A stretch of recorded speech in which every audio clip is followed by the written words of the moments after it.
Right, time for another video again. Purpose of this video is an unpacking video for some more technical shiz, really. Something I've never really bothered about before is capture stuff, or capturing quality, I should say, on some of the YouTube videos that I've done. Well, nearly all the YouTube videos that I've done. I've never bought a capture card, but with certain things that I'm trying to do now, I thought I'd go out and buy a HD capture card so I could do decent quality footage on sort of consoles like the Xbox 360, PlayStation 3, etc. And also some of the retro stuff. Now I know sort of majority of the videos that I've been doing, you know, a very high percentage on my arcade cabinets. And whilst that's good and that's fine, and I obviously play the games on the arcade cabinets, for the purpose of the YouTube videos, they don't tend to come out that good. So I thought I would buy a capture card to do a bit of a mix and match, certainly for some of the videos that I want to do in the near future, to do with scanline stuff, all the various scalers I've done. I want to do some videos to show the comparisons. Now, on actually filming, you know, off an LCD screen that is being fed an image from a scaler, it's quite hard to pick up the actual image quality. So in my view, comparison videos of certain scalers is pretty meaningless in that way, unless you're capturing at a good high quality where you can actually make out the differences, or hopefully make out the differences on a YouTube video. So to hopefully try and help me with that, I've gone out and bought a capture card. Now, there's various ones that are available on the market, and I think depending on what you want to do with them, and certainly how much you want to spend, dictates on actually what you can buy. After doing a fair bit of research, I plumbed for the AVerTV HD capture card. So this is one that internally goes into your PC. So it's not an external device. You can get external devices that plug into the USB, but I've chosen to go down the route, get my words out. I've chosen to go down the route of an internal capture card,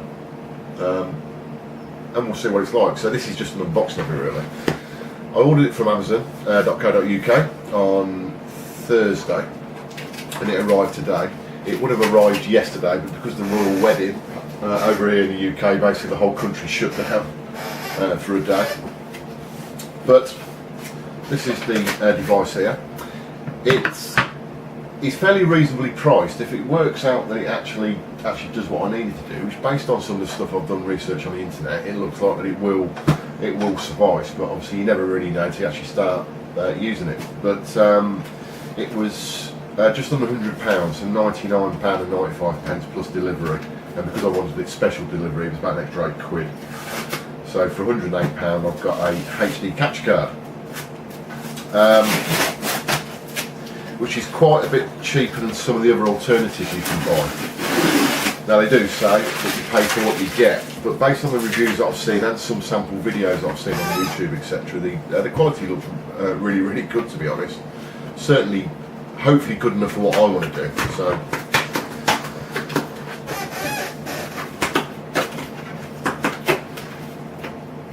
it's probably worth sort of stipulating what I won't do is I won't do pure capture via this capture card in the future. I'll do a bit of mix and match, and depending on actually what I want to get over to you guys as required, as regards to quality, etc., then I suspect I'll start using this for those types of videos. But certainly for normal gameplay videos, I'll still use a raw camera onto my show my cabs, because that's shows a bit of the ambience of having it in a sort of true arcade setup, really. Right, so this is the box here. So AVerMedia, and it's actually called AVerTV CaptureHD, but they give it a weird and wonderful product code. I think it's is it H727 or can't remember now. I'll have to pull up my order on Amazon to find out what the actual product code was. But it's called an AVerTV CaptureHD. So that's the box. It plugs into a PCI Express slot on the motherboard, and it only needs a ×1 slot, so you basically can use the smallest slot that you've got on your motherboard. I've got quite a few things that are rammed into my PC, you know, dual graphics cards, etc. So, but I'm actually using the slot at the moment for something else, for a header cable for SATA, external SATA drives, which I don't actually use. So I'll pull that out and I'll stick this in. So let's see what you get in here. Good thing about this card, as most of the HD ones will do, well all the HD ones will do that I'm aware of, it takes a HDMI input and also a breakout cable to actually enable you to put all sorts of things into it. And I'll go through that in a second. Right, there's various cables in here. Let's just look at the card first. Obviously, because it's a PCI Express card, it is very, very small in reality. When you look at it and think, Jesus, I've paid 100 quid just for that. But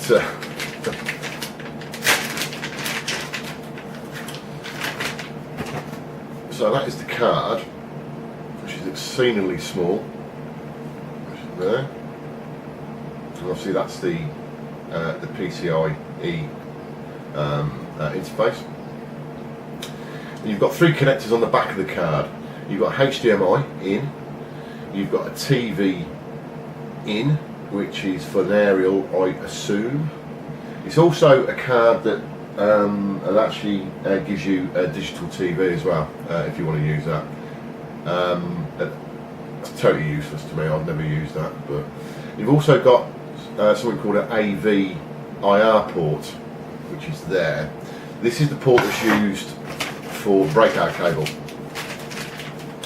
which is here. So this enables you to connect other things other than HDMI. So HDMI is fine for things like the PlayStation 3 and the Xbox 360, that kind of device. It's got HDMI output. But if you've got a console that hasn't got those outputs, then you can use breakout lead, and you have component inputs, and obviously audio that goes with those.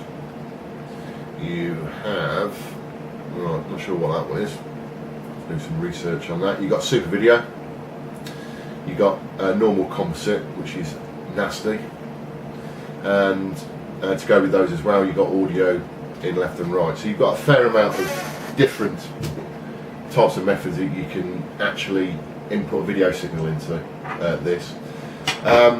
Because I've got a DVDO Edge video processor that will also take all of those various inputs and then output to HDMI, I'll probably use that in tandem with this to actually feed this, because that will do all the switching. But we'll see how that goes. You have a infrared extension cable here, which will help to be used with the actual remote that you can have. Well, sorry, not what you can have, but what you've got with this package, so you can use remote. Again, how useful that is, I don't know. You've got an aerial lead here. Presumably that's for either a radio or, I think it's got a radio on there as well, actually, digital radio. In fact, I might be talking on my backside, it may not have a tuner in there. Let's have a quick look at the box. It may just be a digital radio.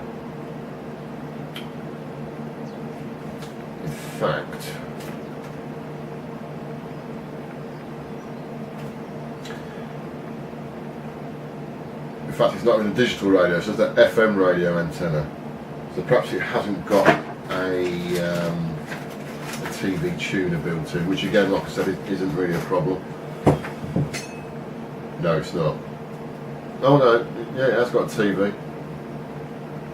Yeah, and it's analog and digital TV program. So yeah, I was wrong. I wasn't talking at my ass, which I thought I may have been.